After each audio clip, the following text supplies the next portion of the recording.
ముందుగా రైతు సోదరులకు అందరికీ నమస్కారం. ఈరోజైతే మేము మా అల్లం పంటకి ట్రైకోడర్మా అయితే చల్లడం జరిగింది. గత వారం నుంచి కంటిన్యూస్గా వర్షాలు పడడం వల్ల మాకు తెగులు అనేటివి ఎక్కువ రావడం జరిగింది. అల్లం అక్కడక్కడ చనిపోవడం జరుగుతుంది. సో దీనికి గాను మనము ట్రైకోడర్మా అయితే అప్లై చేయడం జరిగింది. ఈ ట్రైకోడర్మా చల్లడం వల్ల ఈ తెగుళ్ళు అనేటివి ఆగిపోతాయా అని క్వశ్చన్ మార్క్ వస్తే మనం ఖచ్చితంగా ఆగిపోతాయని చెప్పొచ్చు. సో ఏ విధంగా ఈ ట్రైకోడర్మా అనేది తెగుళ్ళ పైన పనిచేస్తుందంటే, తెగుళ్ళను ఆశించే ఏవైతే శిలీంధ్రాలు ఉంటాయో, ఇప్పుడు ఫిజియేరియం విల్ట్ అన్నప్పుడు దానికి గాను ఫిజియేరియం ఆక్సిస్పోరం అనే శిలీంధ్రం అయితే అటాక్ చేయడం జరుగుతుంది. ఈ కాలర్ రాట్ కానీ, దానికి ఫిథియం అఫైని డర్మేటమ్ కానీ, లేదంటే రైజాక్టోనియా సొలాని కానీ, వివిధ రకాల ఈ రోగానికి అంటే ఈ వేరుకుళ్ళు, కాండం కుళ్ళు తెగుళ్ళు కారణమయ్యే ఈ శిలీంధ్రాలను ఈ ట్రైకోడర్మా అనేది తినేస్తుందన్నమాట. సో తినేయడం వల్ల రోగానికి ఏవైతే కారణం అయ్యే శిలీంధ్రాలను ఈ ట్రైకోడర్మా తినడం వల్ల మనకు అక్కడ రోగం రావడానికి ఆస్కారం అయితే ఉండదు. ఈ శిలీంధ్రాలు ఎందుకు వస్తాయి అని అంటే, ఎక్కువ కంటిన్యూస్గా వర్షాలు పడడం వల్ల అధిక మొత్తంలో తేమ శాతం భూమిలో, అదేవిధంగా వాతావరణంలో ఎక్కువ తేమ శాతం ఉన్నప్పుడు ఈ ఫంగస్ అనేది ఎక్కువ మొత్తంలో పెరగడానికి ఆస్కారం ఉంటుంది.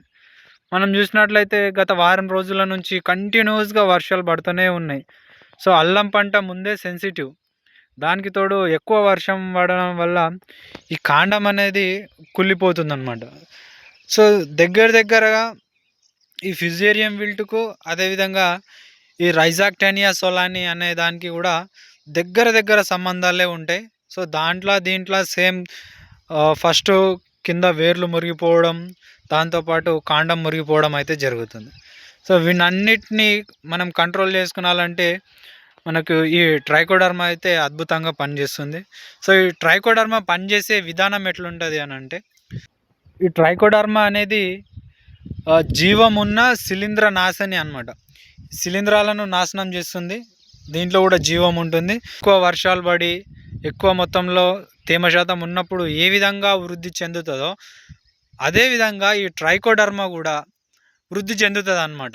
1కి 2, 2కి 4 అట్లా వృద్ధి చెందడం వల్ల ఈ ట్రైకోడర్మా సంతతి ఎక్కువైనప్పుడు ఆటోమేటిక్గా భూమిలో ఉన్న శిలీంధ్రాలను ఇది తినేయడం జరుగుతుంది.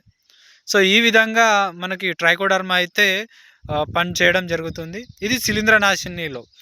2, ఈ ట్రైకోడర్మా అనేది మనకు బయో ఫర్టిలైజర్ లాగా కూడా మనకు పనిచేస్తుంది అన్నమాట. ఈ ట్రైకోడర్మా ఉండడం వల్ల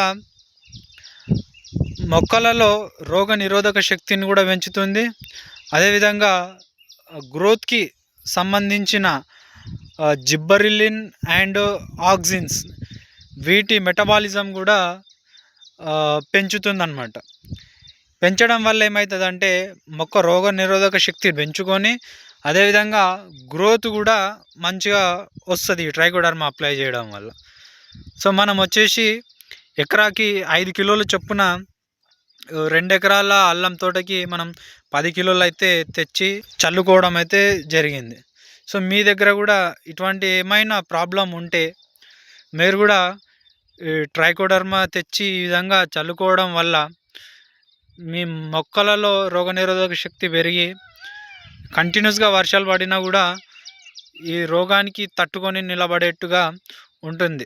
ఇలాంటి మరిన్ని వ్యవసాయానికి సంబంధించిన విషయాల కోసం మన ఛానల్ని అయితే సబ్స్క్రైబ్ చేసుకొని నోటిఫికేషన్ ఆన్ పెట్టుకోవడం ద్వారా నేను చేసే ప్రతి వీడియో మీకు నోటిఫికేషన్గా అందుతుంది.